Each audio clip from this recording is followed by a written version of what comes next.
Our voices are united, louder than hate. We have gathered here. We've had all we can take. I went to Westminster Presbyterian Church. I went to my pastor and I said, we need a new ensemble at this church. We need something that could be bigger than just our traditional, Sunday morning choir. And I shared a story about teaching in Minnesota. I was a substitute teacher where a teacher got fired mid-year, and they said, Tesfa, would you be willing to come in and sub? And I came in and I had all these great ideas as this celebrated teacher in Orlando, Florida. And I show up the first day and I got humbled. Y'all, humbled. Like I came in, oh freedom, oh freedom, oh freedom. One girl, Nyasha, she raised her hand. She said, bruh, why are you trying to make us sing white? And I looked down at my hand. I was like, baby, I'm from Memphis. I don't know what you see, but I'm black. But she processed my vocal model as whiteness. And I will tell you, I got whooped 3 days in a row until finally I came in with a piece of music that I would never imagine programming for a choir. Sunday Candy by Chance the Rapper. Within seconds of starting the YouTube video, and I had come up with this incredible, super dope 3-part arrangement, gospel triadic style. I worked all night on it. Within seconds of playing the video, students stormed off the risers and started dancing and singing the harmony right away. And that's when it hit me, is that we needed to create a space and meet students, as Judah Bowers like to say, meet the students where they are. But let's take it a step further. You meet students where they are and celebrate that, and not assume that you need to take them somewhere else.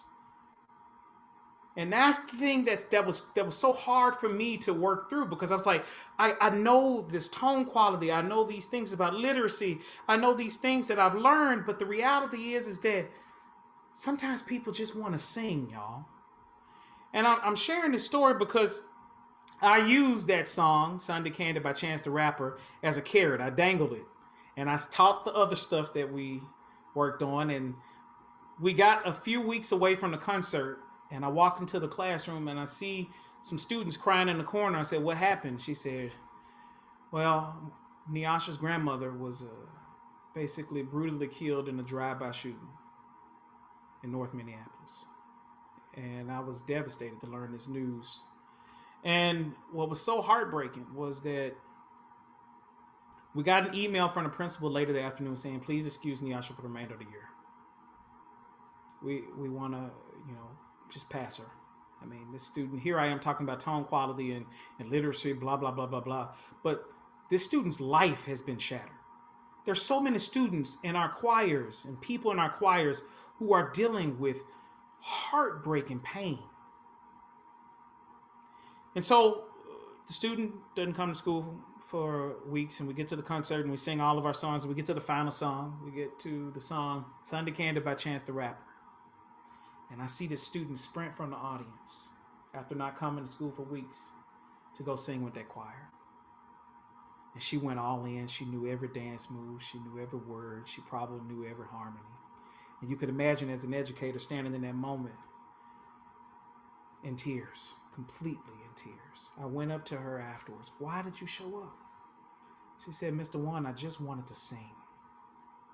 How many people are in our communities right now, or surrounding our areas, who just want the opportunity to sing, but we might not be making space for them? And so I went to my pastor and I said, why don't we create an ensemble and meet the community where it is right now, and allow music to truly ring that's honest and authentic to the people in this surrounding area as a downtown church? And the pastor challenged me. He pushed it a step further. He said, what if you created an ensemble or a choir that spoke to the larger issue? Why is somebody being killed in a drive-by shooting sitting at a stop sign in North Minneapolis, in Chicago, in St. Louis, in Baltimore, in Memphis, in every city in the country where black and brown communities have been ravished by violence? And that's how the Justice Choir came to be, is to bring people into space and tell that truth and say, we're going to sing together, But we have to be willing to meet you where you are. And our hope is that after you hear these stories, you become activated. And so you said, would you be willing to um, share some other stuff? I want to share you some of the feedback that we've gotten from people who've come to Justice Choir events.